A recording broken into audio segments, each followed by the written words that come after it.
Exfiltrating documents with the USB Rubber Ducky Part 3, this time on Hak5. Hello and welcome to Hak5. My name is Darren Kitchen. Hello everybody, my name is Ding Dong.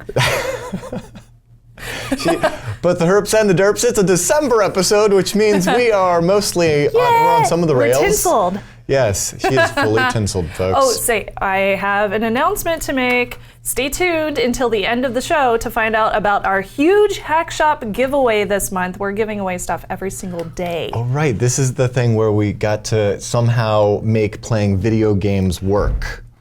Yes. Yes, exactly. Yes. And also I wanted to mention, check out ThreatWire, which is on our Hak5 YouTube channel. We don't have an RSS port quite yet for the video, but it is the source for security, privacy, and internet freedom news. I talk about the news that is happening every single week, the stuff that actually changes policies and things of that nature that can actually affect you whenever you're interested in security and privacy. We just released an audio RSS feed for our Patreon backers, which you can find over at patreon.com/threatwire. I know a lot of people really wanted an audio RSS feed, so I'm super excited I was finally able to bring one. But definitely check it out and subscribe if you can. It's good stuff. Yay! All right. So today we are finishing up our three-part series about stealing documents. No, we're calling it exfiltration. Well, stealing sounds like it's clickbait. I like clicks. involuntary backups. Involuntary backups. Or hey, this could be useful as a systems administrator if you're just trying to get like configuration files off of each machine and you have to physically go to them one by one. I mean, that's a good point, actually. There's a million reasons why the Ducky can be. It's the Swiss Army knife. It's what you can do at a computer, except faster. Yeah, definitely. It's automating humans. I know plenty of people that actually use it for they work at schools or they work at college universities and they have to update multiple computers. So just plugging in a Ducky is way easier than going to each and every computer. Right, and in fact, one of the most recent ones that I've seen was basically a payload that provisions Chromebooks because there isn't a kind of enterprise provisioning system for those for education. And so, to be able to just grab a bunch of K-12 people that are awesome. So way to go. If that's not on the forums, please share it. Yeah, I believe it is. There's a couple of good blog posts about it. That's the fun thing about the USB Rubber Ducky is it's been around for quite a while, and so there's a lot of awesome active community development, and it's sort of, I would say, all over the place. There's like cool blog posts, there's like wiki stuff, there's stuff on the forums, there's stuff on the GitHub. Thankfully, there are some new centralized repositories, and we'll get into that as we finish up this payload, which will allow you to take an ordinary-looking USB stick, aka our USB Rubber Ducky, plug it into a machine, and in seconds have it copy documents from that computer, however you'd like, onto it. So, in order to do that, I grabbed some. I bit the packaging. I'm sorry. It's okay. We're not selling this one anyway. She does that. So essentially, why don't you go ahead and get that guy started? Yeah, the unboxing, if you will. Yes, of course, as always. Thank you. I can do it. Thank you very much. I would say unboxing, but I prefer the eco envelopes. Anyway, let's go ahead and turn what we've done so far into a Ducky script. And then we'll get to the flashing to turn the duck into more than meets the eye. Ooh. So first of all, I'm here in my, just in some directory, and we're going to go ahead and create that payload. So as you know, a Ducky script payload can be written in any text editor, gedit, or you're going to use Vi or Vim, or I'm just going to be awesome and use Nano, and I'm going to call it payload.txt. You know it's VI, right? No, I told you that. Well, I'm using Nano because it's the best. Okay. And so we're going to start with a remark at the top and say USB disk exfiltration payload. We're going to say the target is Windows XP, and it needs a Service Pack 3 or higher because it requires, what is it called? Requires PowerShell. I'm going to put the author, and we're going to say that's Hak5 Darren. And then I'm going to do mad props to Digster, and I don't know, best with, I guess we'll just say macaroni twin duck and cheese. by midnight and a little snake. bit of salt and pepper. You got to make sure that you get those props out there, right? Because it's important that you give credit where credit is due. All right, so delay 1000. All good payloads begin with that. It gives the machine enough time to enumerate the USB Rubber Ducky as a human interface device keyboard. Okay. After that, we're going to hit GUI R, which on a Windows box is going to pull up the run line, as we have been doing this entire time. If I switch over to this other machine here, you'll see that we've got this. I'll hit Windows key R. You see you get a run line. So we're going to follow along as we do this. Great, we've got a run line. Now we're going to delay 100 milliseconds. This is the thing where people don't really think about the fact that whenever a GUI element changes and you're automating tasks as USB Rubber Ducky, you have to put in those delays, because while as a human we don't think about it as like, oh, well, step 1 is do this, step 1 is do that, because we run at human speeds. Yeah. When we're talking about a computer speaking to another computer that's running at like 60,000 times per second. Always remember your delays, so important. Yeah, so we change that GUI element. If we don't delay for, I don't know, just like, 10 milliseconds might be enough, but I'll be conservative and put 100 milliseconds.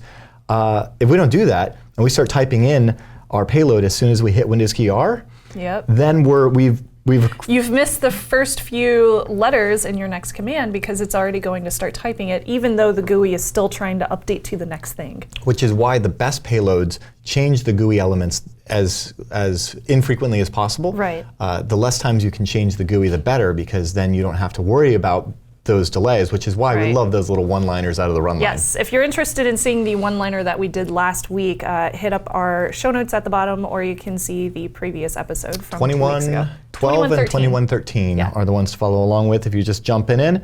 All right, so with that, we're now in our run line, and we're going to type in our PowerShell. So in that case, we'll do a string command, which will type whatever we'd like. And in this case, it's simply PowerShell.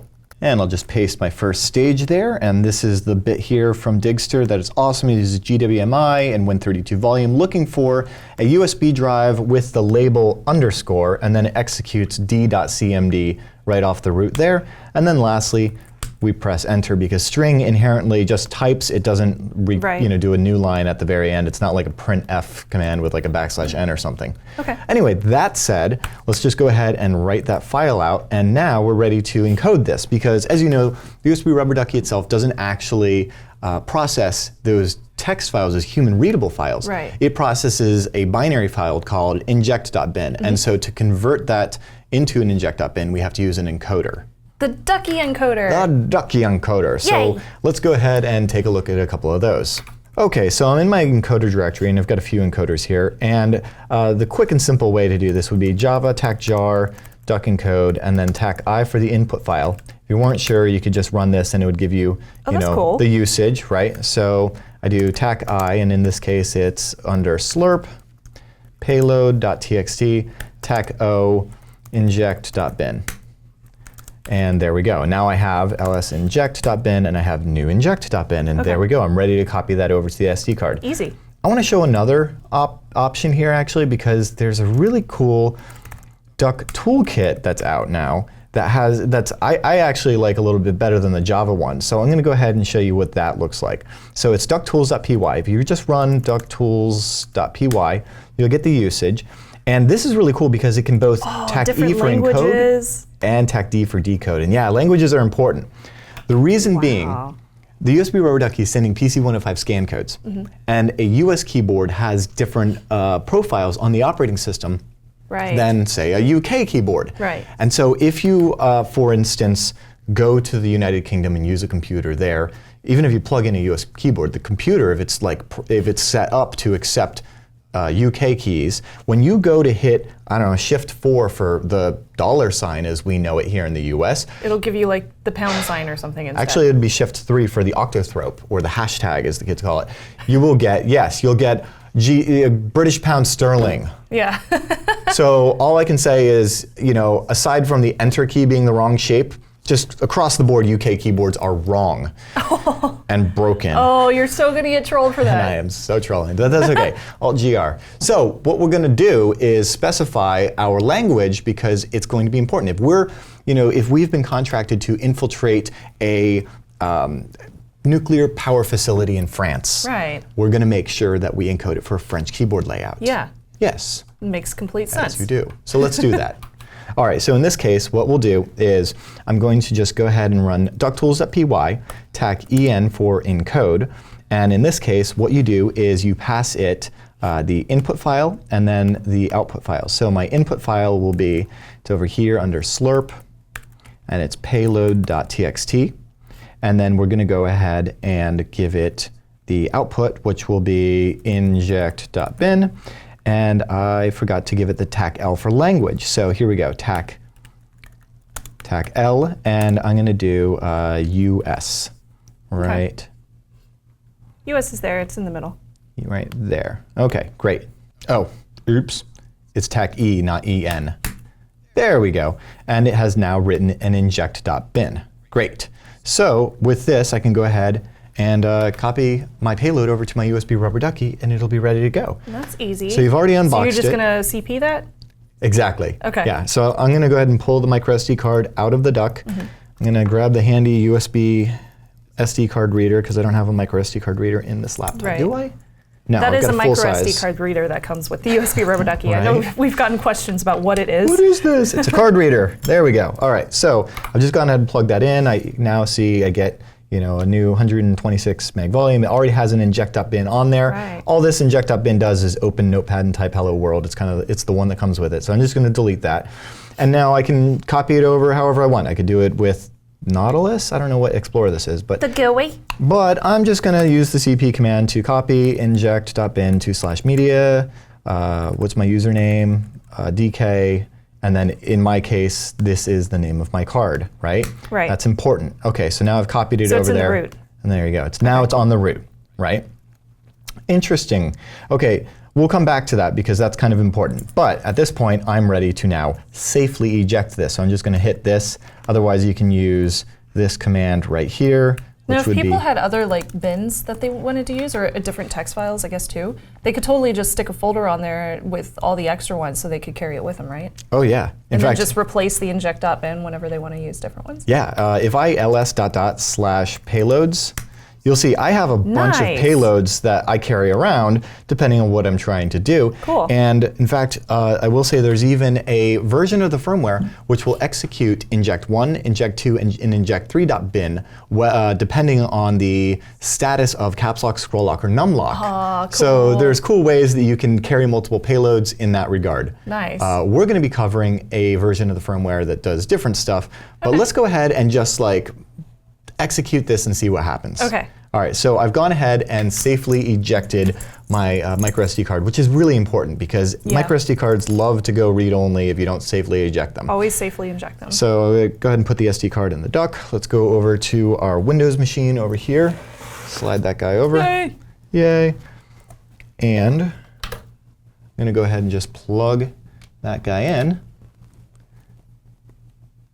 And there you go. Boop. Now notice. Nice. Hey, what was that? That was an error. Now, unfortunately, it showed up red. Yeah, this payload isn't written for debugging. It's, if it were, then we wouldn't have it close the window when it's finished. We wouldn't be able to see what went wrong. Yeah. It's kind of obvious what went wrong here. Our payload is trying to execute d.cmd off of the root of the drive with the label underscore. And if we come back over here to Explorer, you'll see that I only have two drives. One's called USB and one's called Windows. So I'm going to go ahead and unplug the USB Rubber Ducky. And I'm actually going to take the opportunity, since I'm in Windows here, to go ahead and rename the SD card. Remember, it was what was it called? A, B, 7, something, whatever. It was boring. It was boring. We need it to be called underscore. So I'm going to go ahead and put it in the reader and then just plug that into the boring Windows box and take a look. And there we go. And it pops up as the E drive, and we see we've got our inject.bin, and it is not labeled. If you press F2, you can go ahead and give it a label, whatever you want. So I'm just going to call it underscore, hit enter, and there you go. I've now renamed the drive, and I can go ahead and eject it. That is the easy way to do it. Yeah. I mentioned that in Windows because in Windows, it's selecting the drive and hitting F2. In Linux, it's called gparted, and I don't feel like doing that right now.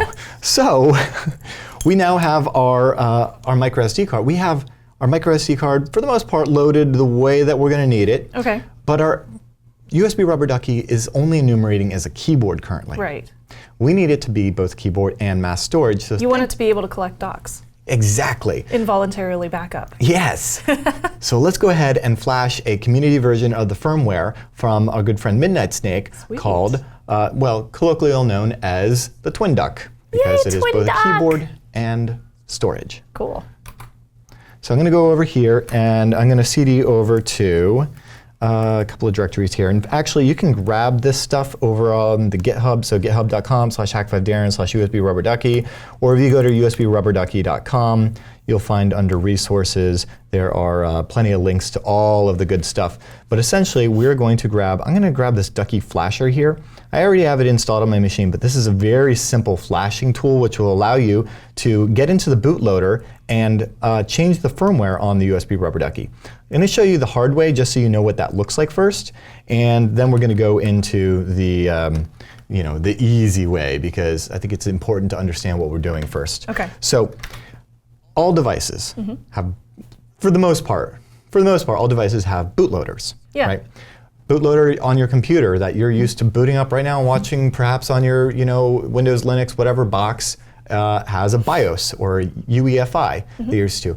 And it's the first thing that executes when the silicon gets power, and then it gives instructions to the processor on how to actually boot an operating system. Right. And it says, hey, here's the code I want you to execute and how to do that.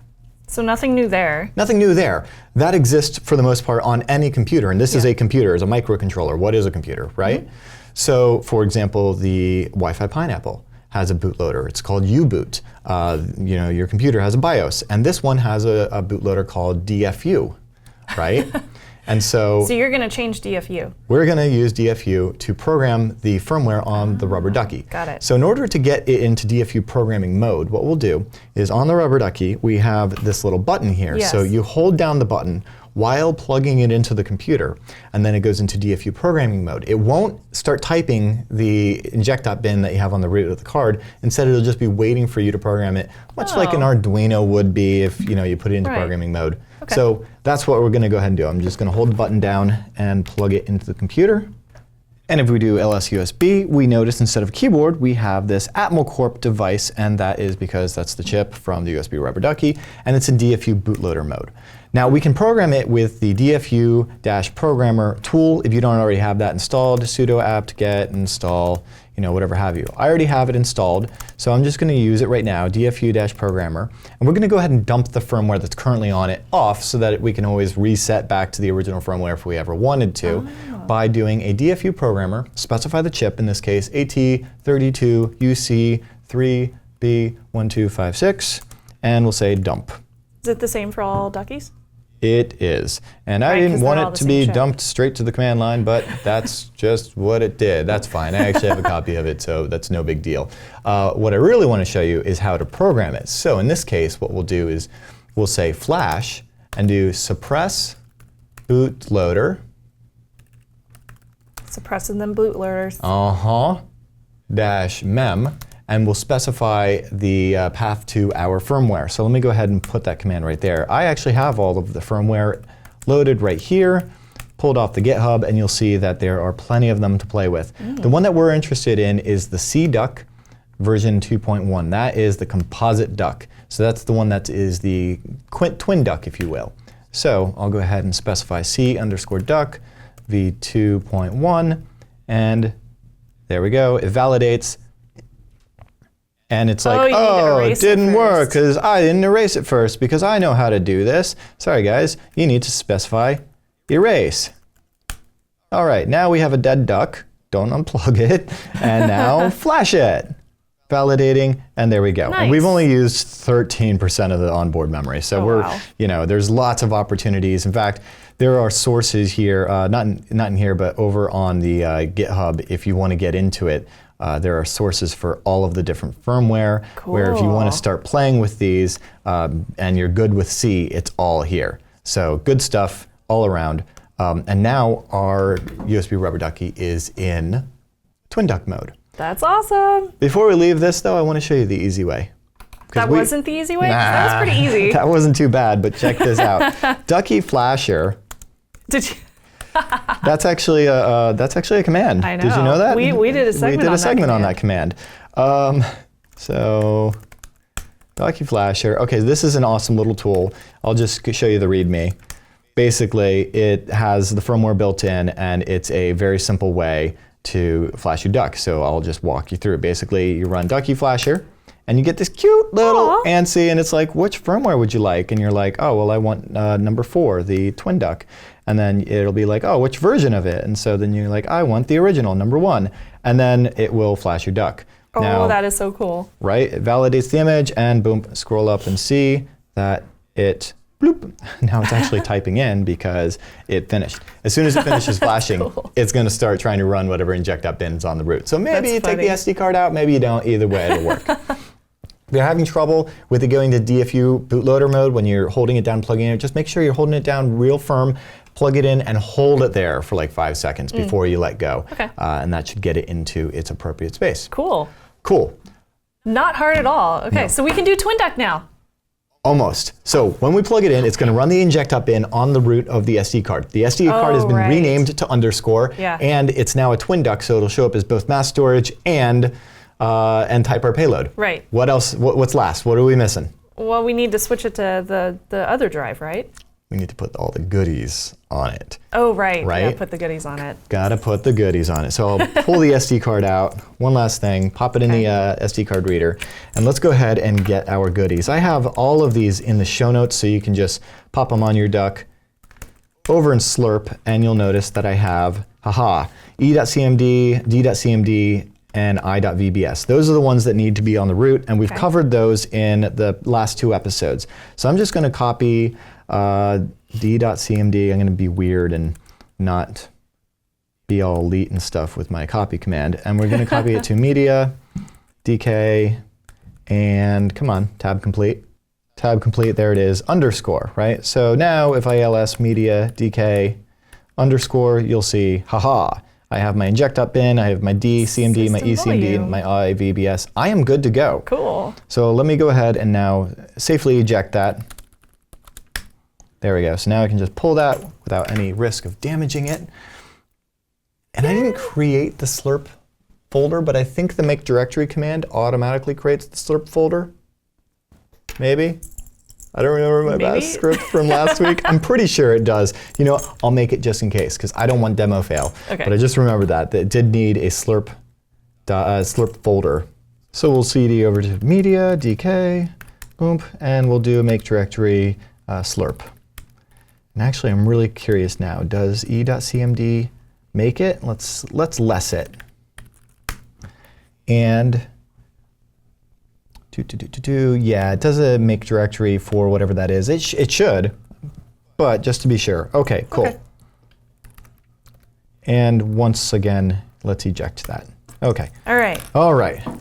Now we can do it. Now we're ready to put it all together. So SD card goes on the duck. The duck now goes in its ducky case, so it can look all neat, right? That's well, you important. don't have to put it in the case right now. No, I do. Shannon, it's important. I know that it's a ducky. No, we've been working on this script for 3 weeks now, making the ultimate exfiltration payload, and I feel like this ducky deserves its debut to be in its shiny, happy, pretty case. In fact, let's go ahead and pop on the decals because, what's up? We'll put a little decal of a cute little rubber ducky on it, and no one will know. It'll be our little secret. I feel like Bob Ross right now. So I'm gonna put the cute little ducky on it. Oh goodness.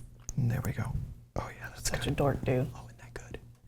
No one's ever gonna know. Except for the sticker on the back that literally says USB Rubber Ducky. Mm-hmm. Now they know. But it's okay. You can just tell them like, hey, no, it's okay. I'm from IT. We're doing backups of all the PCs in the organization. You know it's important to back up your data. Yeah. All right. So with all that said, let's go ahead to our target test machine, any Windows box, and I'm going to go ahead and just plug in the duck.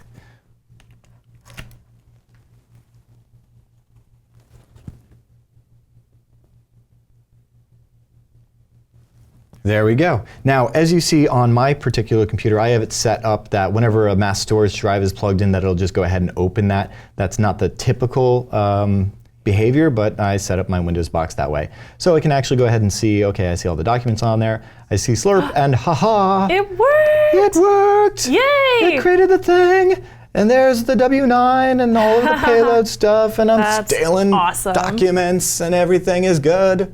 That's so cool. I'm excited. Yeah, I'm so happy that it worked. So we're going to talk a little bit more about some advanced usage of this in just a moment, as well as getting into cool stuff fans have sent us and why video games are important to hacking. All that and more after this quick break. If you've been watching this Hak5 USB Rubber Ducky series, you know that great ideas start with delay 1000. And they also start with great domains, which is why we recommend heading over to domain.com. It is the source where Shannon and I, whenever we're having our brilliant ideas and want to bring them to the internet, we get ourselves a sweet little domain.com domain name, because they have this domain discovery system that makes it super intuitive and sweet to get the perfect domain just for you. And their checkout process is a breeze, so your website will be up in no time flat. And the guys over at domain.com, huge fans of Hak5, huge fans of you guys, so they have a coupon code just for us. It's called Hak5. HAK5 saves you, get this, 20% off. So you should do that. You should go over to domain.com and type in HAK5, and yes, you'll find out that hak5.org is already taken, but if you plug it into the coupon code field, you'll save 20%, which is brilliant. Yeah, they've also, they've been supporting us for years, so you should probably even just tweet at them at domain.com. Say, hey, thanks guys for hooking up Hak5 for the longest time. We think you guys are cool. I think. Delay 1000.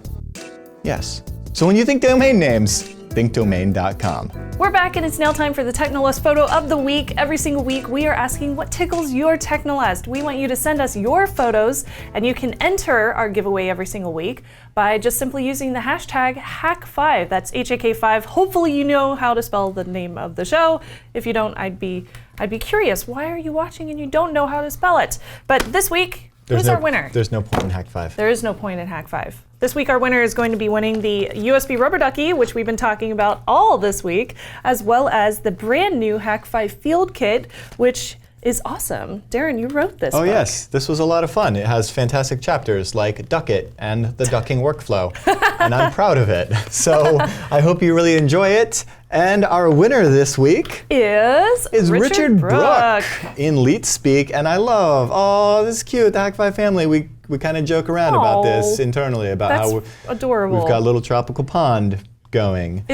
Dude, there's sand in the background. I'm gonna imagine that there's an ocean back there. Oh man, we should go there. We should a little paradise. We should have a con. We should put on a con in Hawaii, pineapple con. Wouldn't that be awesome? So congratulations. We are going to be sending these to you. I'll get in contact over DM to get your address so we can ship those out to you. Yes. And this is not our only contest that is currently going. In fact, all throughout the month of December, we have been celebrating the premiere. Interestingly, this is kind of a surprise to us, of our very own Wi-Fi pineapple in the Ubisoft video game Watch Dogs 2. Crazy. So, hey, thanks. Total surprise Ubisoft. to us. That was rad. Yeah. I don't know if you've played Watch Dogs. It's basically it's kind of like an open world GTA style. Well, I don't know game.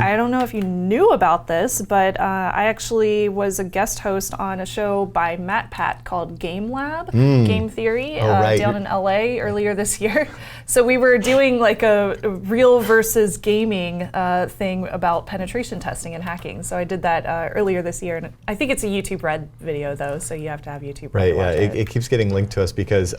The producer misattributes you as the inventor of the Wi-Fi pineapple, and also says that the Wi-Fi pineapple was inspired by the video game Watch Dogs, even though it predates it by 5 years.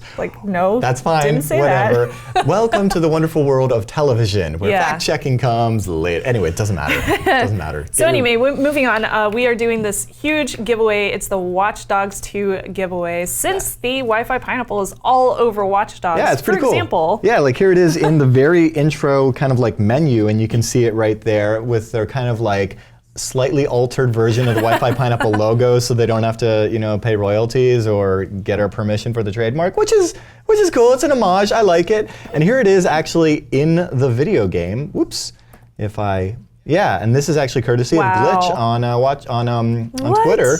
Yeah, you found this over on Alcatraz. The video game takes place in San Francisco, so they must have been developing this while we had the Mark V out. It takes a while to develop a video game, so yeah, they used the Mark V, but that's cool. That's cool. It is cool. It's very cool. So what we're saying is send us your Watch Dogs and or Hak5 Pineapple inspired creations in whatever form that may be, and we will pick a winner every single day throughout the month of December. What are they winning, Darren? $100 gift certificates over at hackshop.com. $100? Yeah, and check this out.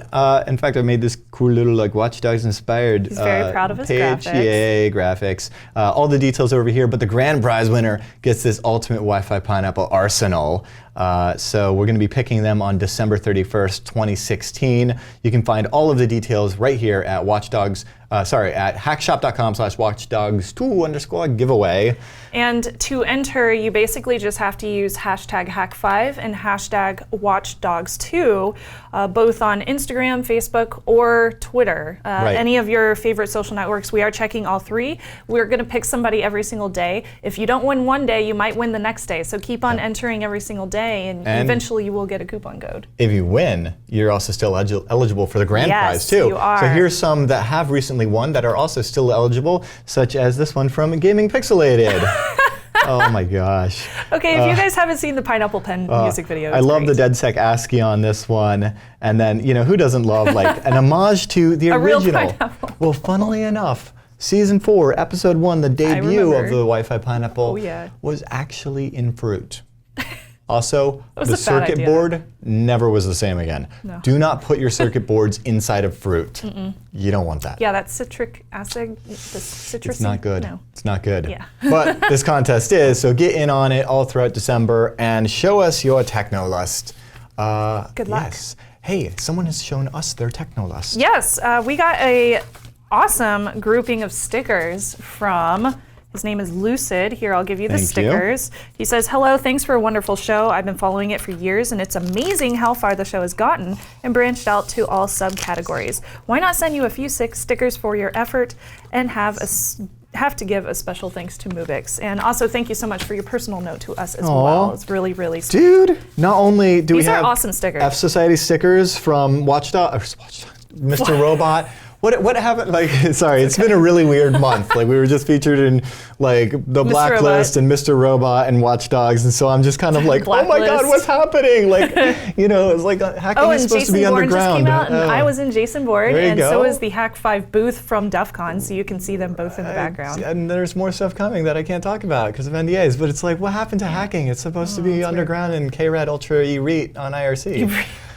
Anyway, yay, our industry is growing. Thank you so much, Lucid. Thank you. In fact, I'm going to pop this F Society guy. Let's see, when I stand here, I'll just put it right next to the jury one. Down there. Boop, boop, boop. Perfect. Yep. Oh, I love it. I'm going to steal one of those F Society ones. Those are really cool. That might go on my laptop. And these are great. We're going to save these for Mubix. They're so perfect. Yes, I'm going to put one right here. And yes, I know what is this Dutch? We know what this means. Yes, we do. We know what it means. Indeed. That is from... It's there purposefully. It's from a hackerspace in the Netherlands. Actually, no, it's from the one in Den Haag, which is The Hague. It is from... I can't remember the name of the hackerspace. RevSpace. It's on my hacker passport. RevSpace in Den Haag, the Netherlands. Seb, shut up about the programming of the pineapple. We're recording a show. Seb! Anyway. Shut up! So I also want to mention I'm going to CES. I'm going to have a meetup during the trade show in Vegas. You can find all the details over at facebook.com/techthing. It's going to be at this place called Atomic Bar, and it'll be on Friday night during CES. And also, we are going to ShmooCon. Super excited about that. Can't wait. So we'll have more details on everything that we're going to be doing at ShmooCon in the coming weeks. So be on the lookout for more news about that. Yes, and come up to us at ShmooCon and get our new Hak5 stickers and our new Pineapple stickers and our new inverted pineapple stickers. Woo! Everything is backwards town because... Yes. Anyway, I'm just blessed. This has been a fantastic year. It has. I hope you guys have been having a killer one. Let us know what you think in the comments below. You can also email us directly. Feedback at hak5.org goes to all of us. You can support us directly and get cool Hak5 gear over at hakshop.com. And you'll find the show notes, including all of the downloads for all of the exfiltration stuff that we've been doing as of late, over at the show notes at hak5.org. That's where you'll find the other shows like Metasploit Minute and ThreatWire and TechThing and Hack Tip and all the good stuff. With that, I'm Darren Kitchen. I'm Shenanigans. She is Shenanigans. She's going to Tinseltown. No, that doesn't make any sense. Trust your technolist. I was going to say Tinsel. Oh my, she's derped out. This is why I have to put up with this.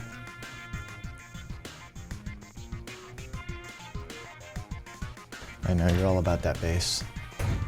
All about that bass. Delicious. Bass Pro Shop. Delicious.